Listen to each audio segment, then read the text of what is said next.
I can't talk about it right now.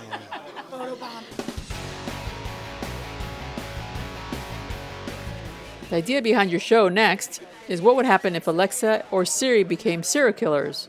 Is that right? The premise of the show is that, in fact, I say to Fernanda's character, Elon Musk, Stephen Hawking, Bill Gates, they all think this is likely. I think it's actually happening. And that's, it's about artificial intelligence running amok and filtering into our lives more than it already is, in a very dangerous way. How do you guys feel about technology as far as where we're going and things that it's doing for us? I can't talk about it right now. I think it's a double-edged sword, where it's a battle of convenience versus,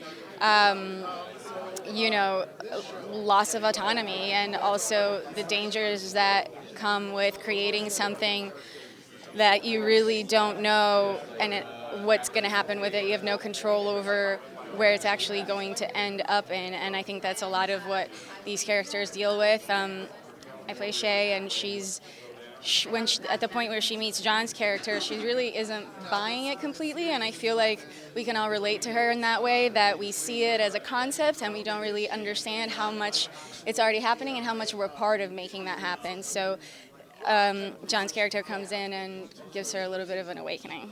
But he's a little crazy, but what he's trying to warn her against sounds crazy, so she can't quite figure out is he crazy or is he actually making sense. Yeah, because it's a bit of an invisible monster, right? It's an invisible enemy where it's easy for you to go about your regular day and pretend like it isn't happening because you don't see it, you don't feel it, and the parts that we know are happening, like in our phones that we're being listened to and stuff, we kind of choose to ignore because that's also convenient. Right. So, does this show make you more aware of your own habits?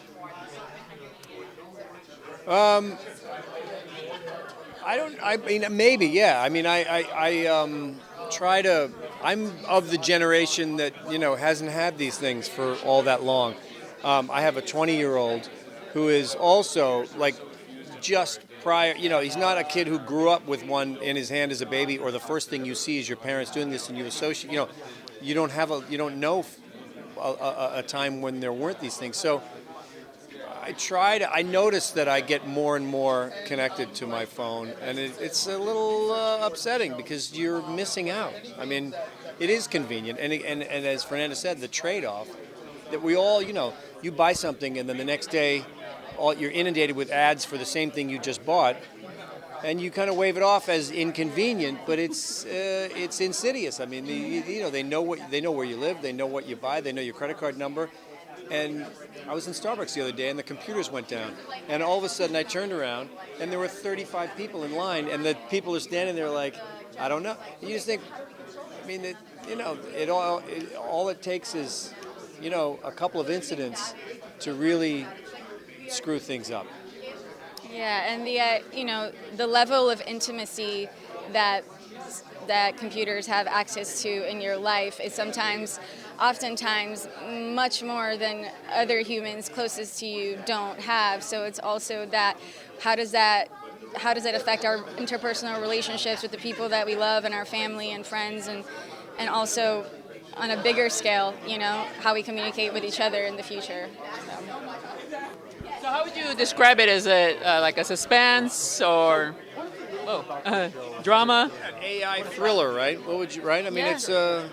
It takes place over a short period of time, and they're trying to catch this thing before it goes viral. And it's, again, like you say, it's invisible, so it's like a manhunt, but there's no one there. Yeah.